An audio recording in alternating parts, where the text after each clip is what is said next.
بسم اللہ الرحمن الرحیم۔ کل ہم نے دو باتیں پڑھی۔ کل ہم نے کہا تھا کہ ہم دو مباحث پڑھیں گے، ایک مبتدا کی قسم اول اور دوسرا مبتدا کی قسم ثانی۔ تو کل ہم نے مبتدا کی قسم ثانی نقش کی صورت میں پڑھا، آج ہم مبتدا کی قسم اول پڑھیں۔ تو مبتدا کی قسم اول کی ہم نے یہ تعریف کی، ومنها المبتدا والخبر، فالمبتدا هو الاسم المجرد عن العوامل اللفظية مسندا إليه۔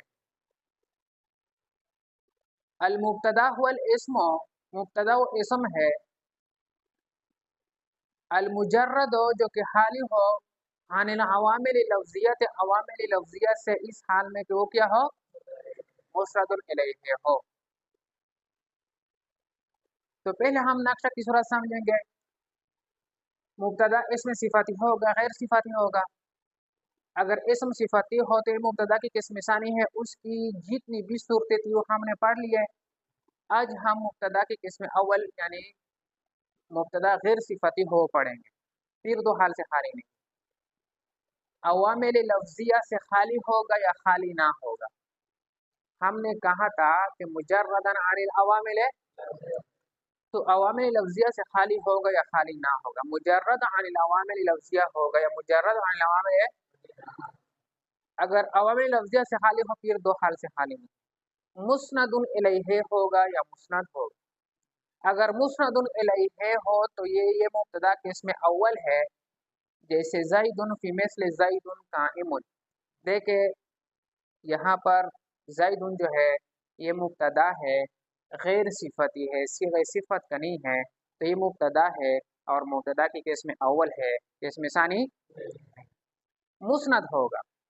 اگر مسند ہوگا پھر بھی اشکال واقع ہو سکتا تھا کہ صیغہ کے مبتدا کی قسم اول ثانی جو ہے وہ بھی کیا ہوتا ہے، مسند ہوتا ہے، لیکن ہم نے کہا کہ یہ خبر ہے، نحو قائم فی مثل زید قائم۔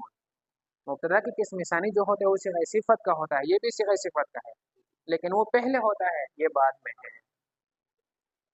اور اگر مجرد عن العامل لفظیہ نہ ہو پھر دو حال سے خالی نہیں، مؤثر ہوگا لفظ اور معنی دونوں میں، لفظ میں بھی اثر کرے گا، یا رفع دے گا یا نصب دے گا یا جر دے گا، اور معنی میں بھی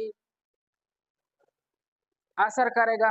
معنی میں اثر کا مطلب یہ ہے کہ اس میں نفی والا معنی پیدا کرے گا، یا اس میں مثبت والا معنی پیدا کرے گا، یا مؤثر ہوگا صرف لفظ میں تو مؤثر ہوگا، معنی میں مؤثر نہیں ہوگا، لفظ میں رفع نصب جر میں تو اثر کرے گا اور معنی اس کا وہی ہوگا۔